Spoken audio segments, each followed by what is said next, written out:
Beritakanlah firman, siap sedialah baik atau tidak baik waktunya. Shalom, puji Tuhan, karena Tuhan kita ada lagi pada renungan firman Allah di hari ini. Dan firman Allah yang menjadi renungan kita di hari ini saya ambil dari Ibrani pasal 11 ayat 1 sampai dengan ayatnya yang ke-40. Ayat 40. Secara khusus saya akan baca ayatnya yang pertama. Firman-Nya berkata demikian. Iman adalah dasar dari segala sesuatu yang kita harapkan dan bukti dari segala sesuatu yang tidak kita lihat.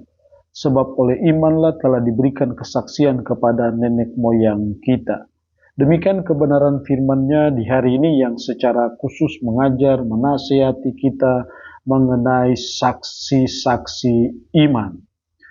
Kita sebagai umat Tuhan terus belajar untuk menjadi saksi-saksi iman dimanapun kita ada, dimanapun kita bekerja, dimanapun kita menunaikan tugas dan tanggung jawab kita. Mari kita terus belajar dan berusaha menjadi saksi-saksi iman.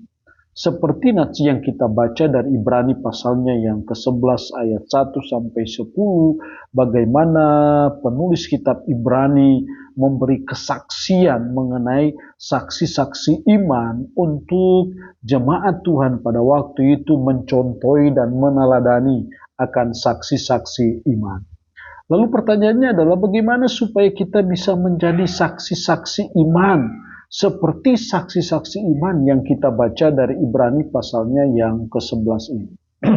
Setidaknya 3 hal penting yang dituntut dari kita untuk bisa menjadi saksi-saksi iman. Yang pertama, kita harus punya iman. Bagaimana kita bisa menjadi saksi-saksi iman kalau kita sendiri tidak punya iman? Kita seringkali salah memahami bahwa kalau kita sudah beragama Kristen berarti otomatis kita orang beriman. Oh, itu hal yang salah. Orang yang beragama itu belum tentu beriman, tapi orang beriman itu pasti akan beragama. Karena itu tidak cukup kita beragama, tetapi yang di atas itu adalah kita harus menjadi orang yang beriman. Artinya bahwa supaya kita bisa menjadi saksi-saksi iman, yang pertama kita harus punya iman dulu.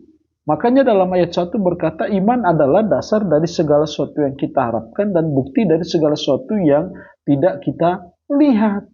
Jadi dasarnya apa? Berharap sesuatu dari Tuhan, dasarnya iman. Bagaimana kita bisa mempercayai peristiwa-peristiwa masa lalu seperti dalam cerita-cerita Alkitab? Itu semua peristiwa masa lalu. Bagaimana kita bisa mempercayai itu kalau kita tidak punya iman? Jadi memiliki iman itu penting. Nah karena itu sebagai umat kita harus membuka hati, buka diri, menyadari akan keberdosaan kita, sadar bahwa kita manusia berdosa dan kita bertobat dari dosa-dosa kita dan kita beriman kepada Kristus yang sudah mati di Bukit Golgota untuk menebus dosa kita. Ini dasar untuk kita bisa menjadi saksi iman. Harus punya iman dulu.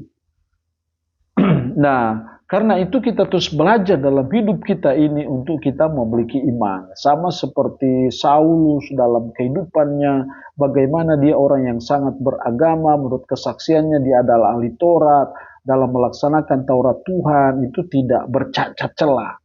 Tetapi dalam kenyataannya dia pembunuh, padahal orang beragama. Tapi setelah dia berjumpa dengan Kristus secara pribadi, di dalam perjalanan ke Damsyik untuk menganiaya pengikut-pengikut Yesus dalam sinar ada suara yang berkata, Saulus, Saulus, mengapa engkau menganiaya aku?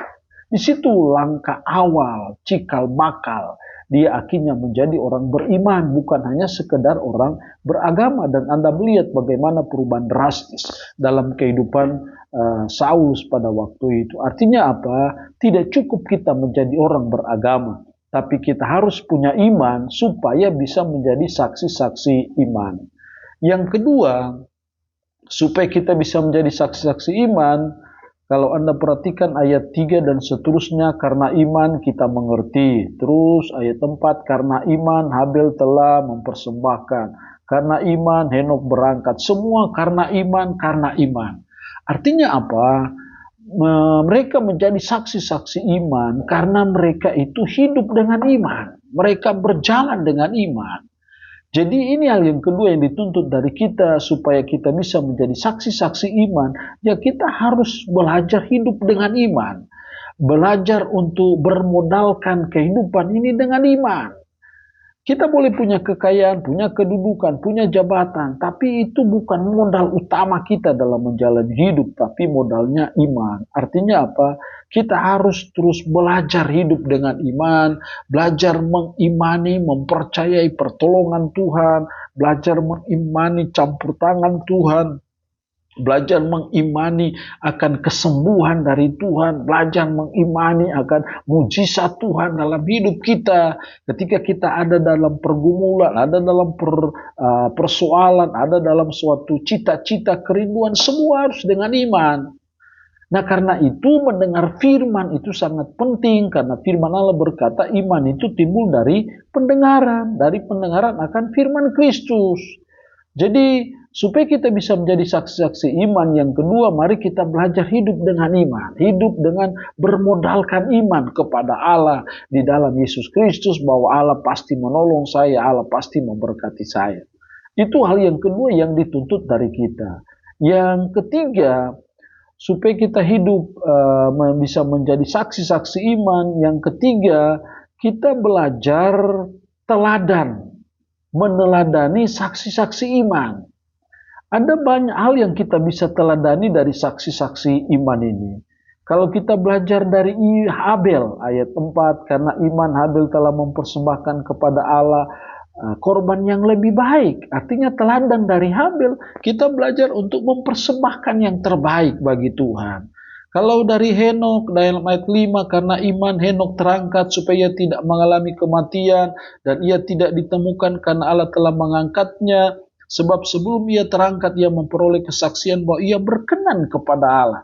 Teladan dari Henok, kita belajar hidup berkenan kepada Allah. Terus dari Nuh, dalam ayat 7, karena iman maka Nuh dengan petunjuk Allah tentang sesuatu yang belum kelihatan, dengan taat mempersiapkan batra untuk menyelamatkan keluarganya, dengan taat. Iman yang taat, kita contohi, teladani dari Nuh bagaimana ketaatan. Tapi juga kita belajar dari Abraham dalam ayat 8, bagaimana ketaatannya, tapi juga bagaimana dia mempercayai hal seperti sudah mustahil sebenarnya, tapi dia percaya akan mujizat Tuhan, tapi juga ketaatannya. Ini yang banyak hal yang kita teladani dari kehidupan para saksi-saksi iman. Dan itu yang perlu kita contohi dan teladani dalam hidup kita, supaya kita bisa menjadi saksi-saksi iman juga, seperti saksi-saksi iman yang kita belajari dari Ibrani pasalnya yang ke-11 ini. Jadi 3 hal ini penting harus kita buat dan lakukan untuk kita bisa menjadi saksi-saksi iman. Allah yang punya firman ini memberkati kita dengan firman-Nya di hari ini. Amin. Mari kita berdoa. Puji syukur untuk firman-Mu hari ini. Roh-Mu yang kudus menolong kami, menanamkannya dalam hati dan pikiran kami, menyanggupkan kami untuk bisa memperlakukannya dalam hidup kami sehari-hari. Berkat Tuhan bagi umat-Mu yang mendengarkannya. Dalam nama Tuhan Yesus Kristus kami berdoa. Amin. Salam, Tuhan berkati kita dengan firman-Nya di hari ini.